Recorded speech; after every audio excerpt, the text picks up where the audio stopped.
Yeah, if we talk about security and risks, I mean, who do you think will be responsible if the AI makes a mistake? Because as you mentioned, at the moment, I don't see any regulations just there yet. Nobody says like you have to do this and that to be compliant, and your AI needs to act like this or like that.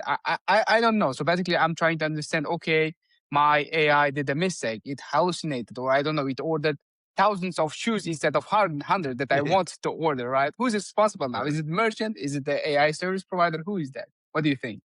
So we have to talk about we have to differentiate between, security and fraud, or security Okay. and sort of risk mitigation, because and a risk Right. becomes much broader, right?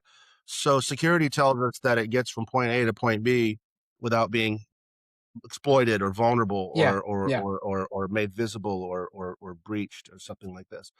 And so we have the same concepts as we look into AI: point to point encryption, tokenization, ultimately Hmm. data evaluation, pull the data out of the value out of the data, such that if it gets it wrong and sends it to the wrong place, or holds on to it, or Hmm. puts it into a buffer it shouldn't put it into, or does something weird, it's still devalued. So we still should have a zero trust posture towards really any technology, including AI, but even the World Wide Web.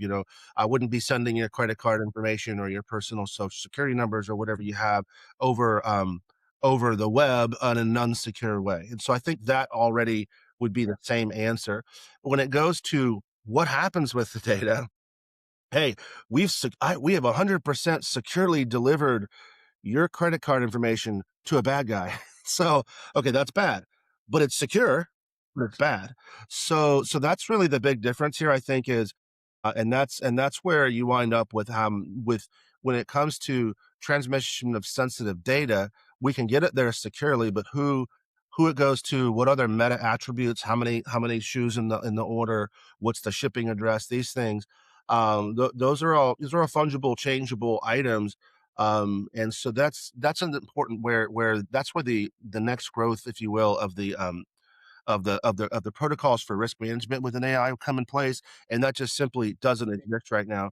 Right now, it's more about securing point A to point B, and also I think ultimately will this is where the agentic or your agent would really have to grow, because what it's going to start to have to do is get to know you, get to know your intent, and Mm. then make Mm. decisions on your behalf within a within a within certain boundaries.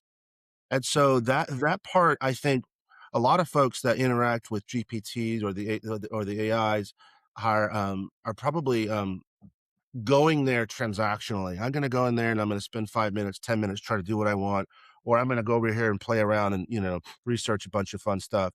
But it's going to take time for this thing to get to know you better so it can make those decisions.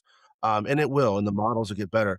But there's going to be some fun stories, some funny stories, and maybe some not so funny stories that happen as we start to bridge over this thing, because we all know, in order for the GPTs and these models to work so fast, they have to guess. They Yeah. have to guess.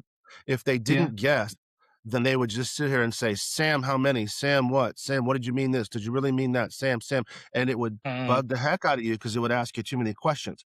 So it has to make up some of that so that it can keep this, what we would project as a familial or familiar sort of interaction with it. And so it's going to make mistakes on that front, but it's my responsibility for it not to make those because of insecurity. Right. So